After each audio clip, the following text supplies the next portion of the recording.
Well, the club was founded in 1961. It came from streets leagues that were formed in the parish. The school team down at the local primary school in Belgrove did very well and won a final in Croke Park, so they decided to form a club.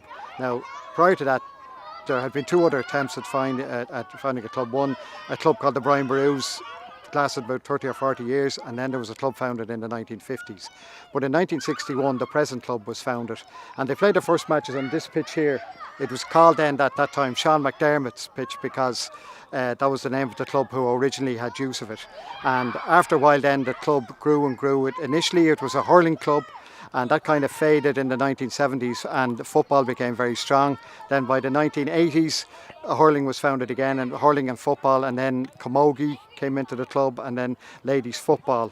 Camogie then died again, but it was about 4 or 5 years ago they restarted it. So the club has grown from being a very small club with maybe 2 or 3 teams to having a club now it's up to 50 or 60 teams. Yeah, so Clontarf GAA Club is based in the parish of Clontarf. The clubhouse is down on Seafield Road, and we've been described as a country-style GAA club based in Dublin because we're really based around the parish of Clontarf. So St Anne's forms a boundary on one side, and the Hoath Road really is the boundary on the other side. Oh yeah, red and white. Yeah, there was an awful lot of Corkmen involved in the foundation of the club.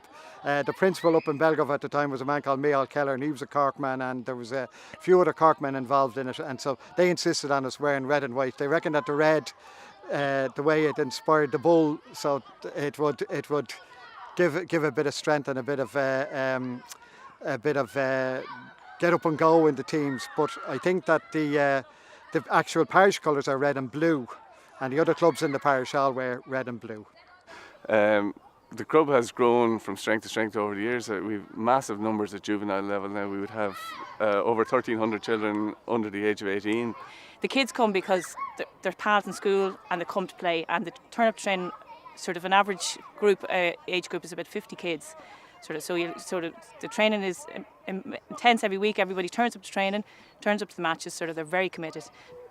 People typically join the club to join our nursery, which has been located up in St Paul's for the last 15 years. And we would have boys and girls there from 4 years of age to 8 years of age. On a Saturday morning, if the weather was like this, you'd have 400 plus. We've seen a huge amount of growth in girls, taking up all sports, but we're very lucky in Clontarf is that they've taken an interest in football. I'd say if the ladies represent about 40% of the club members, but in the later years now, we're seeing it's even that it's 50-50 down in the nursery as each year comes along, which is fantastic. They have the crack. The girls turn out. It's all about sort of participation, all the way up, and then it obviously does get competitive. But the girls is all about enjoying it and hanging out with their friends and playing football. Our biggest, as a club, our biggest issue is trying to provide facilities in a place like Clontarf where there is no land that you can, no free land, so we depend hugely on Dublin City Council to help us. There's been quite a few great players involved in the club. Jack McCaffrey, who was Player of the Year in 2015, played with the club.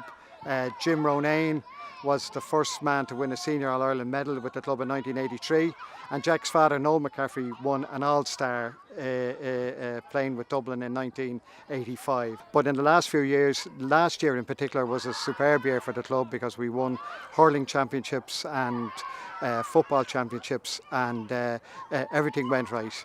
Bit difficult to keep up that standard every year, but we're delighted with the progress we've made.